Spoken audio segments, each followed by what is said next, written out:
Today, I think, is a remarkable opportunity to look at some of the types of Christ that you see in the Bible represented in the life of David. And the message is dealing with Nabal and Abigail. Nabal and Abigail. And there's some wonderful things that we can learn here about the Lord. So if you go with me to 1 Samuel chapter 25, it says, Samuel died, and the Israelites gathered together and lamented him and buried him in his home at Ramah.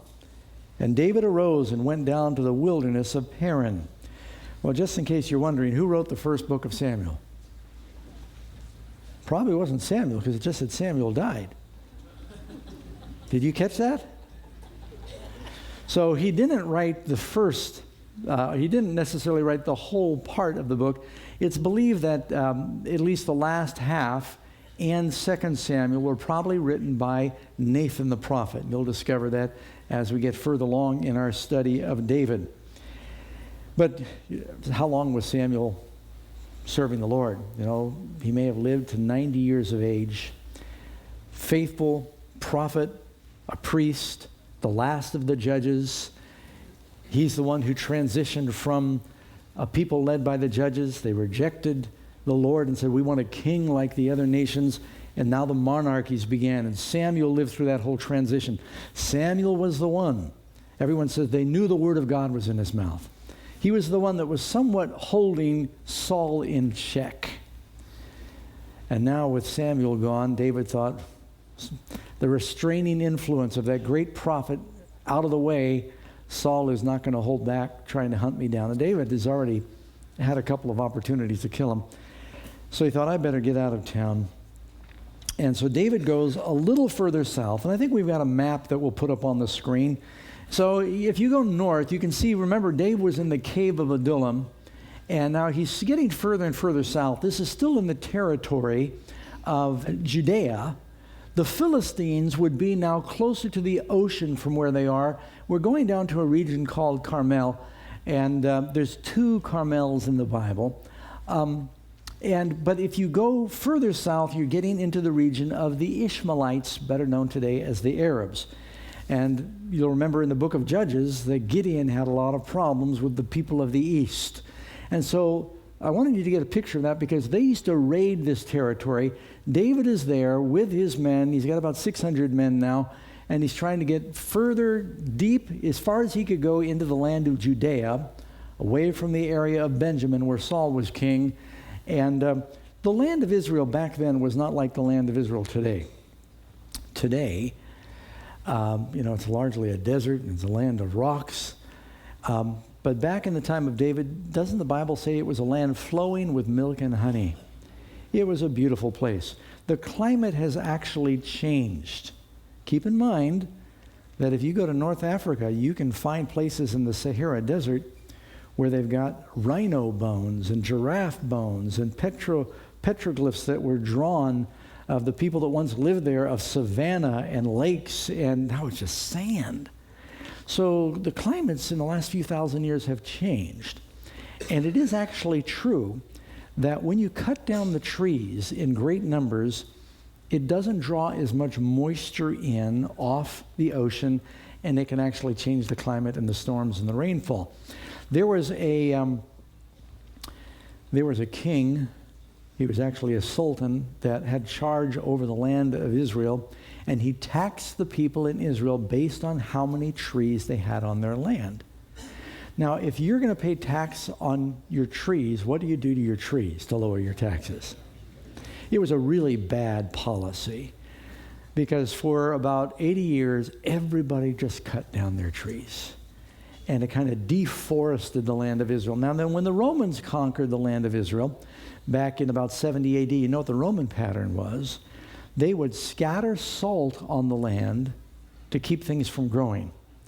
And so when the Jews rebelled, they brought vast amounts of salt, all the fertile fields. They'd sow them with salt, and that was like a scorch and burn policy to keep them from taking care of themselves. So the land today is a little different than the land was back in David's time. This was a beautiful pasture land. The name Carmel means fruitful place or park. Now, this is the different Carmel when Elijah has a showdown with the prophets of Baal on Mount Carmel. That's way up north. This is a Carmel that is mentioned by Joshua in the land or the territory of Judah. You read in Joshua chapter 15, I think it's like verse 55, you'll see where he's itemizing the different cities and towns that would belong to the tribe of Judah in the south. Carmel is mentioned. It's down in that region. Just didn't want you to get it mixed up with up north where Elijah was. And so he goes down there and he's in that haunt, and they're trying to just, live off the land and the goodness of others, but it's really tough when you are responsible to feed 600 men a day. That's a big job. And these are men that, it says they were in distress and they were in debt and they were unhappy and they'd run away, and so it's an interesting bunch. So David's got that full-time job. Now, so with that background, listen to what happens here in this story. So David goes south to the land of the wilderness of Paran, and there was a man in Maon whose business was in Carmel. They're right beside each other. Carmel is more of the fields. Maon was like the town. And the man was very rich. He had 3,000 sheep and 1,000 goats. Sounds like Abraham. And he was shearing his sheep in Carmel. That usually happened in June when it started to dry out and the sheep were getting hot from too much wool. Now, the Romans used to pluck the wool from the sheep, but the Jews would actually shear it. And it was also a time where they would slaughter, and it was a feast, and there were sacrifices. And the man's name was Nabal. And the name of his wife was Abigail. And this is unusual because they almost never mention the name of the wife unless she factors into the story somehow. She was a woman of good understanding and a beautiful appearance. But the man was harsh and evil in his doings. Have you ever heard opposites attract? He was of the house of Caleb, so he had a good lineage. Caleb was a great man. The word Caleb means bold, but the word Nabal means fool. Abigail means praise of the father. You kind of knew Abba means papa or father, and Gail means the praise or the exaltation of the father, the rejoicing of the father. So David heard that they were doing the sheep shearing, and this was a time of generosity, of festivities, and he's in the wilderness, that Nabal was shearing his sheep. David sent 10 young men, and David said to the young men, "Go up to Carmel, go to Nabal, and greet him in my name." And so he sends a delegation in his name. Before we go any farther, this is a unique story that tells us something about the plan of salvation. There are some stories that just really, you see the plan of salvation in here. But here you've got David, who is a type of who? He's a type of Christ in the Bible. It's pretty clear about that. He sends a delegation in his name. Right now there's an evil king that is ruling the land, but David has been the anointed. Christ is the anointed, right? The land is going to go to David. The world is going to go to Christ. But in advance of his being in control of the land, he said, I could use an offering right now for my men. So he sends 10 young men. And he said, go to Carmel, go to Nabal, and greet him in my name, and thus you shall say to him who lives in prosperity, peace be to you, peace to your house, peace to all that you have. And you look that up, it says, shalom, shalom, shalom. David sends a message of peace. Amen? Jesus is our Prince of Peace. And he says, peace in all you have, peace to your home. How many of you would like that to come from our King David, Jesus? And he says, I've heard that you have shears, and your shepherds were with us, and we did not hurt them. Not only did we not molest them, we protected them. Nor was anything missing from all that there was with them while they were with us in Carmel. Ask your young men, and they will tell you. So one thing David told his men is do not harass people, be honest. Remember the commandments of God. Therefore, he said, you can check with your shepherds. Therefore, let my young men find favor in your eyes, for we come on a feast day.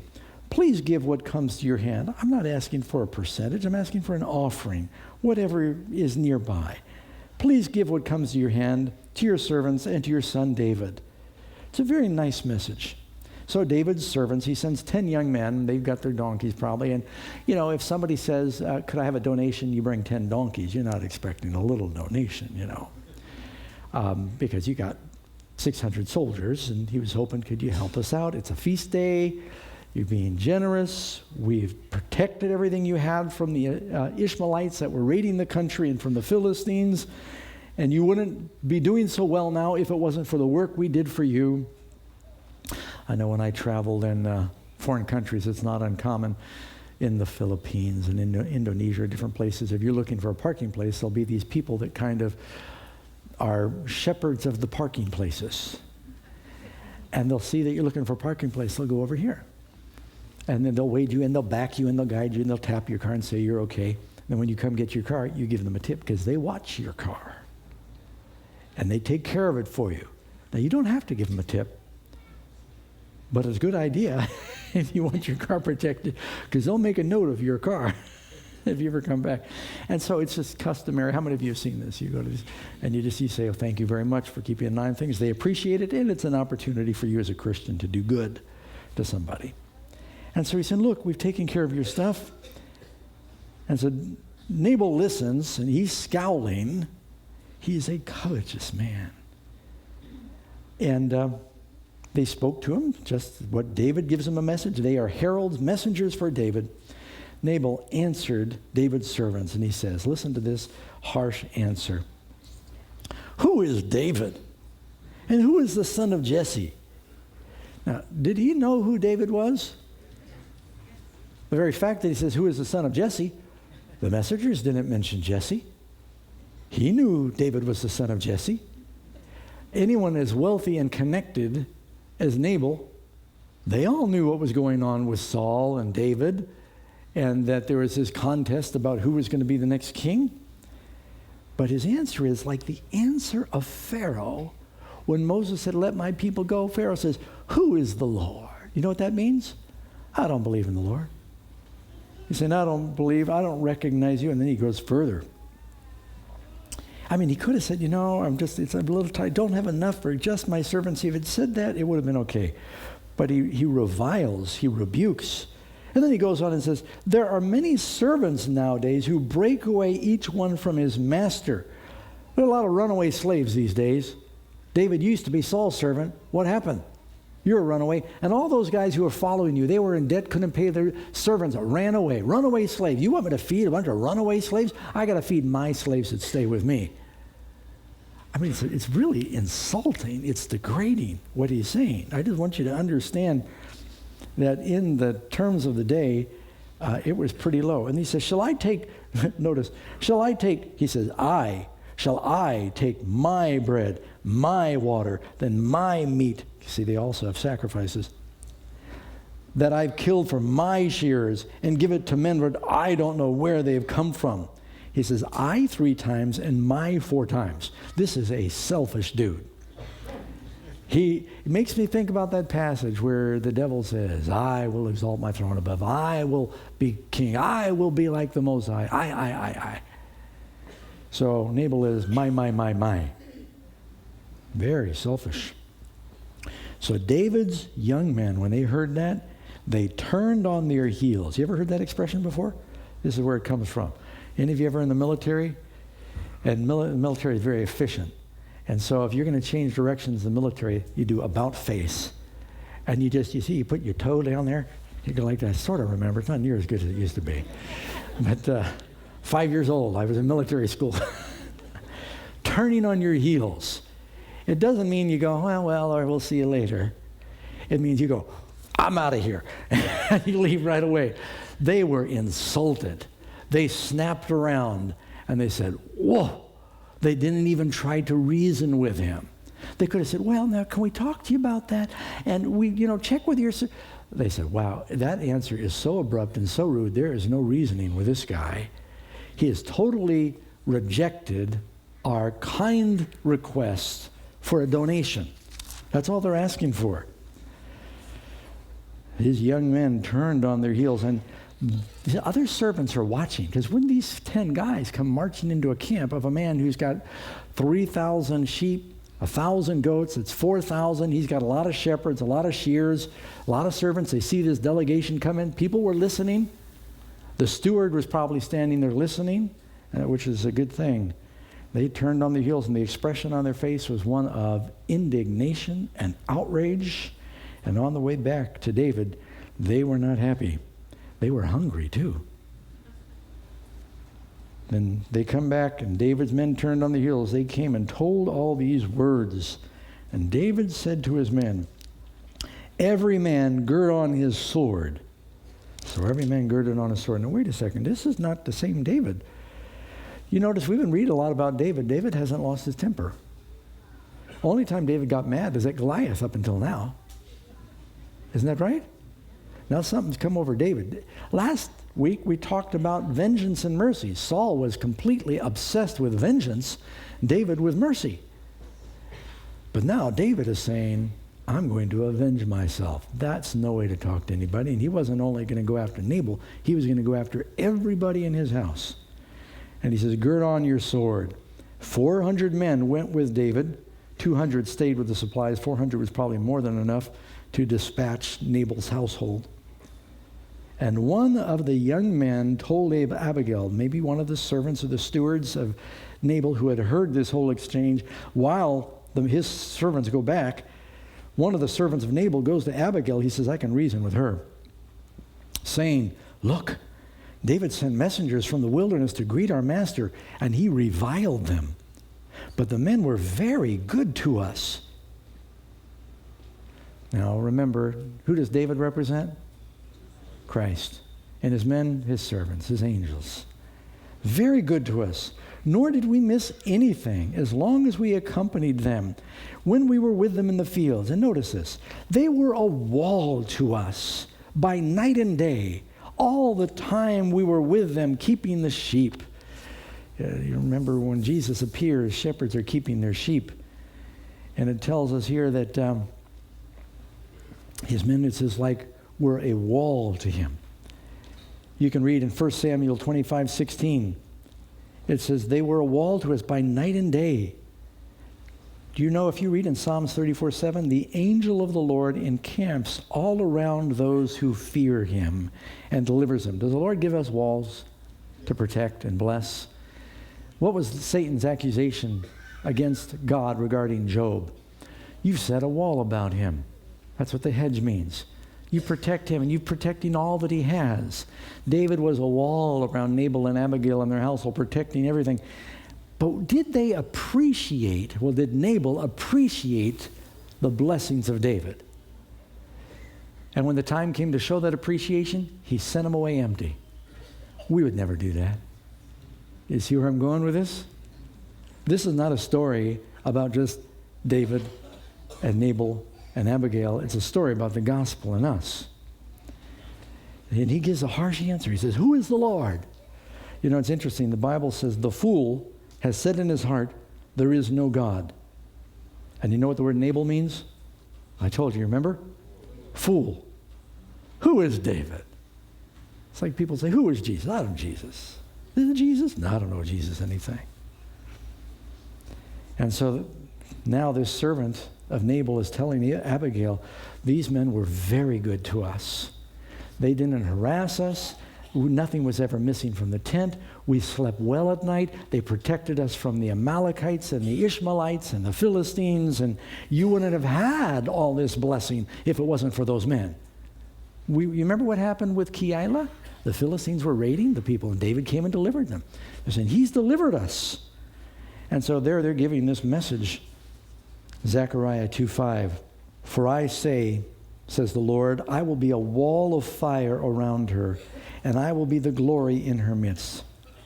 When the Egyptians wanted to destroy the children of Israel, God brought the pillar of fire as a wall to protect them. So David was a wall. And so now David is upset, and he gets upset. He said, enough is enough. I've been the nice guy with Saul, but this is too much. And I guess he was worried about his men. They were hungry. And they'd done all this work, and they thought they should be paid. Now, James 1:9 says, so then, my beloved, Let every man be swift to hear, slow to speak, and slow to wrath. This is one time when David, it's not the best portrait of David when he's starting out losing his temper. And so his men are all armed for war now. And the servants of Nabal are saying they were very good to us. They were walled day and night while we were with them keeping the sheep. And the servant goes on verse 17. I'm in 1 Samuel 25:17. Now therefore know and consider what you will do. You better do something. For harm is determined against our master. He saw their faces when they left. He saw how they turned on their heels. And against all his household. For he, now listen, this is really unusual for the servant to talk to Abigail the way he does about their master. But I guess Nabal was so notorious that he could speak freely. For he is such a scoundrel. Sometimes you've heard the word sons of Belial, or a worthless one. He is such a scoundrel that one cannot speak to him. You cannot reason with him.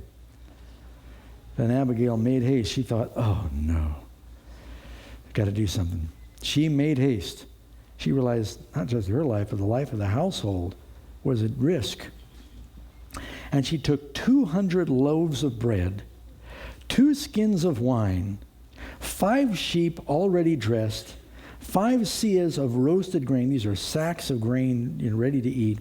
100 clusters of raisins, 200 cakes of figs. They used to make these delicious cakes of figs because they got so much sugar that they stick together, and they put some flour in, and they last a long time. And loaded them on donkeys, probably 10 donkeys, just like they had come down with. But you have to admire. I really appreciate all those that help in the kitchen. And the women have in particular, I know some of the men help a lot in the kitchen, but women have a special gift. You ever notice unexpected company comes, and they can rustle around, they put water in the soup, they do something, all of a sudden there's food appears out of nowhere. Abigail's got to cater for an army or die. And she puts together a feast quickly. She gets all these things. She starts ordering servants. They're running, and who knows where Nabal is. He doesn't know what's going on. And they make haste. And she says to her servants, verse 19, go on before me. See, I'm coming after you. She sends the gifts on before. Now, that's not the first time that's happened in the Bible. When the Queen of Sheba came, you know how she sent gifts because she was going to have this audience. How many of you remember when Jacob was coming back from living in Mesopotamia that Esau got word and he was coming with 400 soldiers?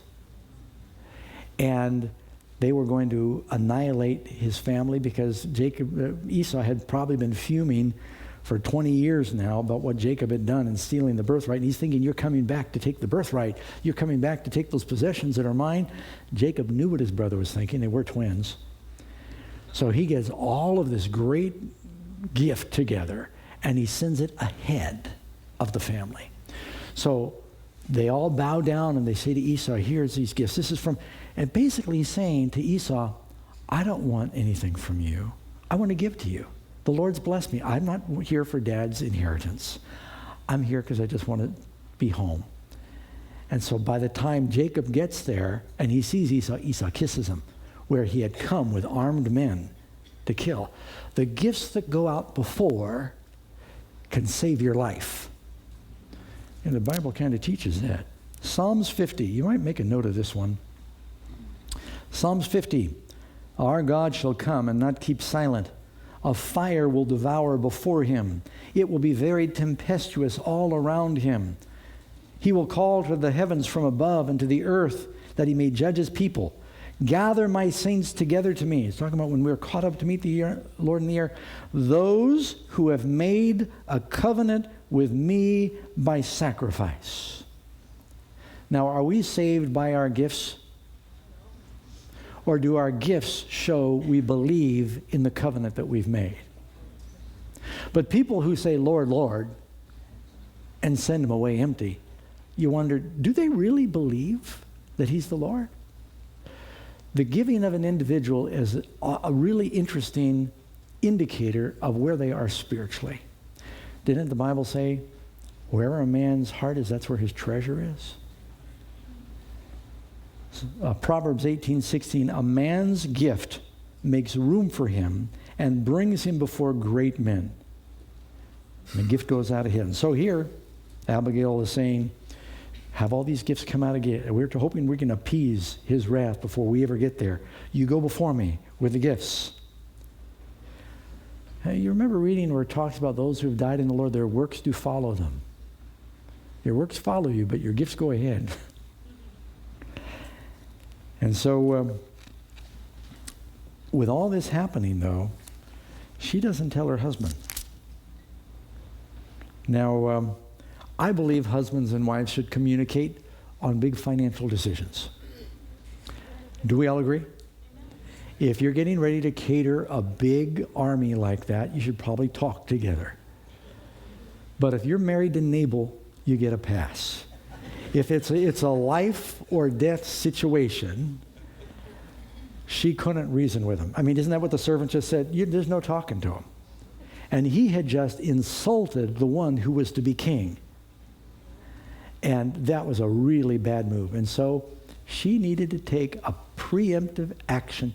How many of you remember the story that it actually comes up later in the episodes of David, that Joab, the general, surrounds a city because a rebel, someone who's trying to start a rebellion in Israel named, was it Sheba? He was hiding out in this city, and Joab and the soldiers of Israel, they all surrounded the city, and they were going to kill everybody in the city. And a woman goes up on the wall of the city and says, "Where's Joab?" And Joab says, "Here I am." She says, "I want to talk to you. Come here." They're having this conversation from the wall. And she said, "I'm a mother in Israel. You're getting ready to kill us all for this one rebel." And they talk together, and they finally come to agreement. He said, "Look, we don't want to do that. We don't want to hurt anybody in the city, but there's someone who's rose up against David that you're protecting in the city." She said, "Let me go talk to the people. I'll be back." She talks to him. She comes back. She said, "We're going to toss his head over the wall." Now, I'm not recommending that we solve our problems that way, but I'm just telling you that it was a woman. It was a woman that came out and interceded that brought peace. Now, what does a woman represent in Bible analogies often? So who is it that brings peace? The house of Nabal is doomed. Judgment is coming. Abigail goes forward, and she begins to become the agent of peace in this. So it was that she rode on her donkey. She went down under cover of a hill. They may have been tracking where David's servants had gone, and they're going down through the hill because he was living off in the wilderness. And wouldn't you know, there were David and his men coming down towards her. There's this clearing, and all of a sudden, these two come together, and he's not sure who this is yet. And she dismounts. And David is thinking to himself, when he meets Abigail, the thoughts that are going through his head, you find in verse 21, he said, "Surely in vain I protected all that this fellow has in the wilderness, so that nothing was missed of all that belongs." He's reciting over and over in his mind the right that he's got to kill this man. "And he's repaid me evil for good. May God do so to me and more also, to the enemies of David, if I leave one male of all who belong to him living by light." He's just made a vow. He's going to kill her whole household.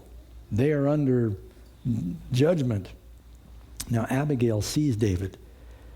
So he tells you what was going through his head as he's on his way with 400 soldiers. David's probably leading. Abigail sees David. She dismounts quickly from the donkey. She falls on her face before David. She bows down to the ground as though he's a king. Now, look at the difference. Nabal says, "Who is David? Who is the son of Jesse?" She's treating him very differently. So she fell at his feet, and she says, "On me, my Lord, on me let this iniquity be. And please let your maidservant speak in your ears and hear the words of your maidservant." Well, should she suffer for Nabal? She didn't do it. Nabal did it. But here she is saying, "I want to be the substitute. You blame me." Now, isn't that kind of what Jesus does for us? He says, "I'll take it." Was she guilty? No, but she's willing to take the guilt of her husband. Speak in the ears, and let me say a few words. Please, she didn't wait for permission. She keeps going. Verse 25. Please let not my Lord regard this scoundrel Nabal. That's your husband. For as his name is, so he is. Nabal is his name, and folly is with him. Now, the way that comes off in the Hebrew is, fool is his name, and folly is with him. He's doing just as his name indicates. But I, your maidservant, did not see the young man. Be patient. We didn't know that you came. Don't take it out on the whole household. He is an ornery person. And we're more reasonable. We didn't know you had come. We didn't know. Now therefore, my Lord, as the Lord lives and as your soul lives, since the Lord has held you back from coming to bloodshed, I found you before you've gone to bloodshed. She knew what was going on. And from avenging yourself with your own hand. We studied last week how wonderful it was that David had read the words of Moses that said, vengeance is the Lord's, I will repay. And David could have said when messengers came back from Nabal being insulted, well, God will put this in your hands. You'll take care of it. That would have been the right response. But I think the Lord allowed all this to happen the way it did, not only to teach David a lesson, but to teach you and I a gospel story. Because Jesus is coming with judgment. And intercession is needed. And so here she is. She's a very intelligent woman. Matter of fact, I'll put to you that I think she fills the role of a prophet here. You see what you think. I think Abigail was not only beautiful and bright, I think the words she speaks here are certainly prophetic. And now, this present which your maidservant has brought to my Lord, I'm in verse 27, let it be given to the young men that follow my Lord. She doesn't say given to you, because there's no present. You're a king. It's not even worthy of you, but the men are hungry. Let me give it to them. Please forgive. She comes asking for forgiveness and saying, let the fault be on me.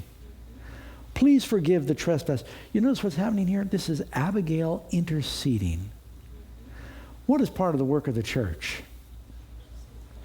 Well, the work of Jesus is to be an intercessor. Are we a nation of kings and priests in the church? And didn't Jesus say, as the Father sent me, so send I you? Is the Christian life one where you're just praying for yourself, or are you interceding in behalf of others too? Jesus ever lives to make intercession for us. Here she is interceding. She is what you call here a mediator. Nabal was wrong. He was vile. He was wicked. He was mean. David is now coming with judgment. There's this conflict. And she puts herself between these two men where there's going to be a bloodbath, and she stops it from happening.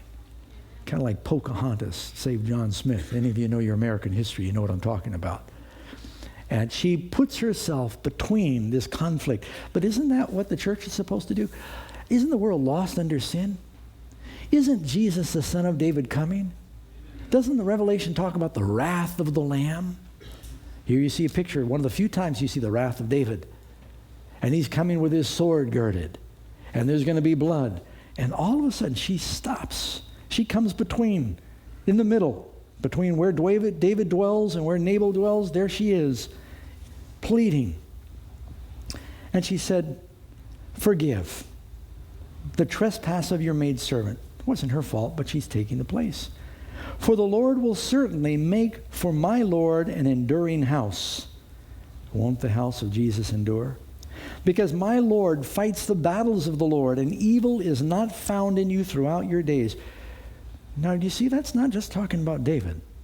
Who is it that was sinless? No evil found in him. It's Jesus. Yet a man has risen to pursue you and to seek your life. Saul was like filling the role of the devil. David was not recognized as king. But, and this is a beautiful statement, but the life of my Lord will be bound in the bundle of the living with the Lord your God, and with the lives of your enemies he will sling out as from the pocket of a sling. Now, she's picking the right metaphors for David, isn't she? As the shepherd understood, the stone gets hurled away, you never find it again. It's gone. But a shepherd used to keep his valuables wrapped up tight against his body near the bosom. And she's saying, you will be wrapped up by the bosom or the heart of the Lord. Your enemy, Saul, he is going to get slung out. Now, what she's saying is, is pretty bold because Saul was king. David was not king. She's saying, my loyalty is to you. I'm also believing that Abigail was from the tribe of Judah, maybe even a distant relative of David. A man has risen to pursue you, but he will be slung out as from the pocket of a sling. David's going, I understand that. I understand slings. And it will come to pass that when the Lord has done for my Lord according to all the good that he has spoken concerning you, and has appointed you ruler over Israel. Now, notice her faith. Does she have any doubt that David's going to be the king? No, she's got complete confidence. That this will not grieve you or be an offensive heart to my Lord, that you have shed blood without cause, that my Lord has avenged himself. But when the Lord has dealt well with my Lord, then remember your maidservant. She's basically saying, I've come today to intercede. You don't want to do this thing and avenge yourself and shed blood, because, he's not only going to kill Nabal, he says, I'm going to kill every servant, every male servant in his house. And she said, you're going to have regrets about that when you become king. God sent me to spare you having a guilty conscience over these things and to bring reconciliation, to reason with you. And you sent men for gifts, here are the gifts. If this is not enough, there'll be more. But it's interesting that she would say, did you catch it? Remember me. When you become king, she didn't say if you become king. Show mercy on me. And she said, I know you're going to be the king of the country sometime. Verse 32. Remember your maidservant, it says at the end of verse 31. Then David said to Abigail, finally David speaks, everything else is Abigail, wonderful section she speaks there. And then David said to Abigail, blessed is the Lord God of Israel, who sent you this day to meet me. And blessed is your advice, and blessed are you, because you have kept me this day from coming to bloodshed. You notice the first thing that David sends, he sends through messengers, shalom, shalom, shalom. Now David says to Abigail in person, blessed, blessed, blessed. What are the first teachings that Jesus gives? They're called the Beatitudes, which means have a good attitude. The Beatitudes, the word beatitude means the blessings. And Jesus says, blessed, blessed, blessed.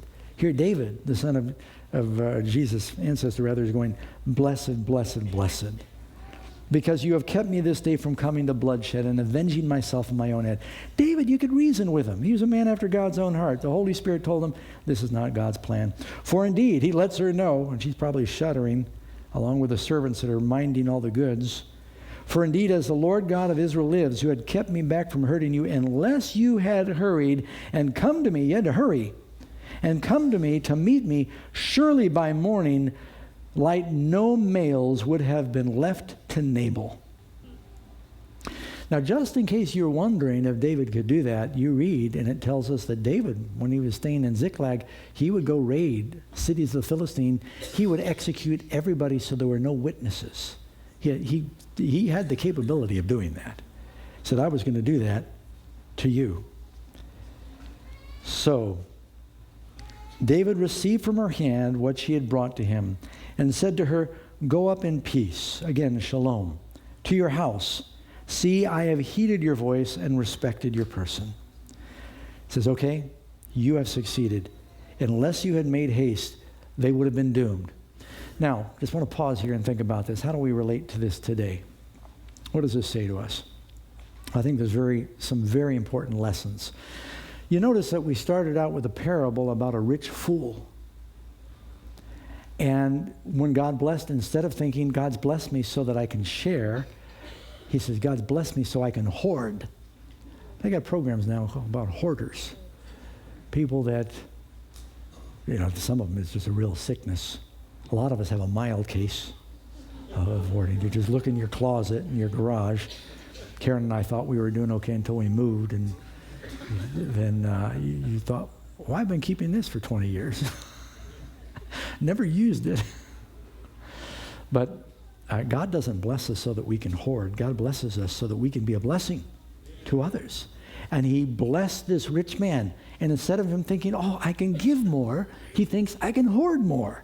He says, I'll build bigger barns, and I can not have to worry. And I'll say, you can retire early. Make my first $1 million by 35. Eat, drink, and be merry. And then God says, you fool, this day is your soul required of you. And then whose will those things be that you've laid up? Now, you haven't found out about Nabal yet, what's going to happen to him. I suspect you've already read the story.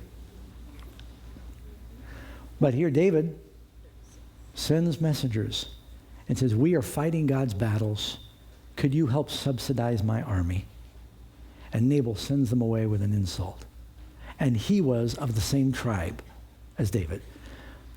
Does Jesus have people out fighting his battles? Are we supposed to help support the messengers from David?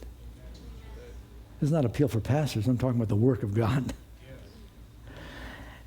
And David is going to come someday, and there's going to be judgment. Now, he's going to come, he's going to bring early judgment on Nabal's household, except she comes to intercede. So we know who David represents, Christ. Who does Abigail represent? Beautiful woman, very wise. She's a type of the church. What are we supposed to do? We're to be praying to Christ for mercy for the lost that don't know any better. They act like fools because the fool does not know about God. And we are to be pleading for their salvation. And the gifts that she brings to David are saving Nabal's household. When we give to the work of Christ, it's to save the lost, isn't it? Not just to save ourselves. And so this is all the story of salvation. Just here inserted, it says Samuel dies and then David goes back to his other exploits, but this interesting story is dropped in here. And so, reading on, David received from her hand the gift she had brought, said, go in peace. Now Abigail went to Nabal, verse 36, and he was holding the feast in his house like the feast of a king. And Nabal's heart was merry within him, for he was very drunk. The only time that the wicked are happy is when they're drunk. They have nothing else to be happy about. He is participating in what you call a fool's feast. You can read in Proverbs 31:6. It says, give wine to him that is ready to perish. Nabal didn't know it, but he was ready to perish. He's drinking himself drunk. So in the morning, when the wine had gone from him, he begins to sober up. After that required 8 hours go by and his alcohol blood level dropped. His wife told him these things, that his heart died with him. He was not only a fool, he was a coward. And he realized how close he had come to death's door. His heart died within him, and he became like a stone. And I looked at all the commentators. It doesn't mean that he became a stone like, some fable. It means that he probably had a stroke from fear and gluttony and drinking, and which lingered for several days. He became like a stone. Then it happened after about 10 days, the Lord struck Nabal and he died. It's interesting. David sends 10 donkeys. Nabal dies after 10 days, and he had probably broken all 10 commandments during his feast. And so there was that judgment. So David heard, you notice how the story begins. David heard that Nabal was shearing. Here it says David heard that Nabal was dead. Does David know what's going on in Nabal's family? Does Jesus hear what's happening down here? Does he hear what's happening down here? Yeah. You spell that two different ways. And so when David heard that Nabal was dead, he said, blessed be the Lord, who has pleaded the cause of my reproach. Instead of all those innocent people dying because they were part of his household, God took care of Nabal. Doesn't God say, vengeance is mine? Let me take care of it in my time. And blessed be the Lord, who has pleaded the cause for my reproach from the hand of Nabal, and has kept his servant from evil. For the Lord has returned the wickedness of Nabal on his own head. And I don't know how much time went by. There might have been, the customary 30 days of mourning. But not long after this, it says, and David sent and proposed to Abigail to take her as his wife. I think when David heard Abigail, now you've got to know the background to this. While David is living out in the hills running from King Saul, remember Saul had given his daughter Michal to David. And Michal helped David escape. But Saul is really worried that David's going to be king. And if he's married to the king's daughter, that gives him one more right to the throne. And so Saul did something pretty despicable. Saul told Michal, I am divorcing you from David. He's a fugitive, and he gave Michal to someone else to marry because he didn't want David to have any connection to the throne. So David at this point is wifeless. When he sees Abigail, a beautiful woman, bright woman, spirit-filled woman, he was very struck. And I'm not saying he was coveting his neighbor's wife, but he made a mental note. That is a very, very good-looking, a very bright woman. And now this is very important that you think of this because there's another time in David's life he sees someone else's wife and he doesn't have so much restraint. This time he restrains himself. He could have seen Abigail that day when she brought her gifts and said, wow, I'm going to go kill Nabal and take you. Not forget about the gifts and the intercession, but David said, all right, I'm going to listen to you. I'm going to accept the intercession. I'm going to let Nabal live. He could have killed Nabal and just taken his wife. But David put it all in God's hands, and he presents a proposal. Now, Abigail doesn't have to say yes. He sends servants, and David has sent us. We've come in the name of David to ask you to be his wife. What's going to happen to the church? Is there going to be a wedding? Is the bride of Christ going to live in the New Jerusalem? That's why it's called the bride of Christ. She arose and she bowed her face to the earth and she said, here is your maidservant, a servant to wash the feet of the servants of my Lord. You know, that's another reason I think she's a beautiful type of the church. Didn't Jesus say to the church, I've come to you as one that serves. You need to serve each other. She says, I have come, I'm willing to wash it. She is a very wealthy woman. She's a very humble woman. And the church is very wealthy too, isn't it? We inherit everything from Christ. It says, and David took her. Now, you know, she's wealthy because it says in verse 42, so Abigail rose in haste. she's in haste again. She's haste to come to David earlier to save the father. Now David proposes. She comes in haste. And she rose in, she has 5 maidens. You realize when Jacob marries Rachel and Leah, they each have 1 maiden, Bilhah and Zilpah. She is so wealthy, she's got 5 maidens that follow her. But she says, I'll wash the feet. I am your servant. What a humble attitude. And she became David's wife. It ends with a beautiful story of a marriage. And so I just thought that this is really telling us about the plan of salvation. Our David is coming. Now, you know what this means? Evidently, Abigail and Nabal had no children. David does have children with Abigail. By the way, in case you're wondering, some of David's kids ended up badly. Abigail's kids were not among them. The offspring of Abigail, she raised them to serve the Lord. They were godly. They coexisted with Solomon, and they did fine. She was a good mother, too. She had no children with Nabal, which means not only did David end up getting Abigail, he got everything that belonged to Nabal. And this was an important story in the Bible because David now goes from, through the inheritance he gets through marrying Abigail, how wealthy was Nabal? He was the richest man in the country. David now is moving closer to being a king because he suddenly, for the first time in years, has substance at his disposal through his marriage to Abigail. David ends up owning the land that Nabal had. Now, I hope you're still with me. Nabal was selfish with David. He lost it all. David got it all. Isn't Jesus going to get this whole world soon? The earth is the Lord's and the fullness thereof. So if David sends messengers and says, could you please do something to support my army? Should we send them away empty? How much of what we have belongs to God? All of it belongs to God. Everything belongs to the Son of David. He's going to get the land, and he's going to get his bride. And so the whole gospel story is wrapped up in here. That's why I think it's important for us to remember that we're doing the work of Abigail. We are the church, and we should be willing to give of ourselves as servants. That's what she did. To make a covenant with David through marriage. That's what baptism is a type of. And to basically offer all that we are and all that we have to him. And it says she did it in haste.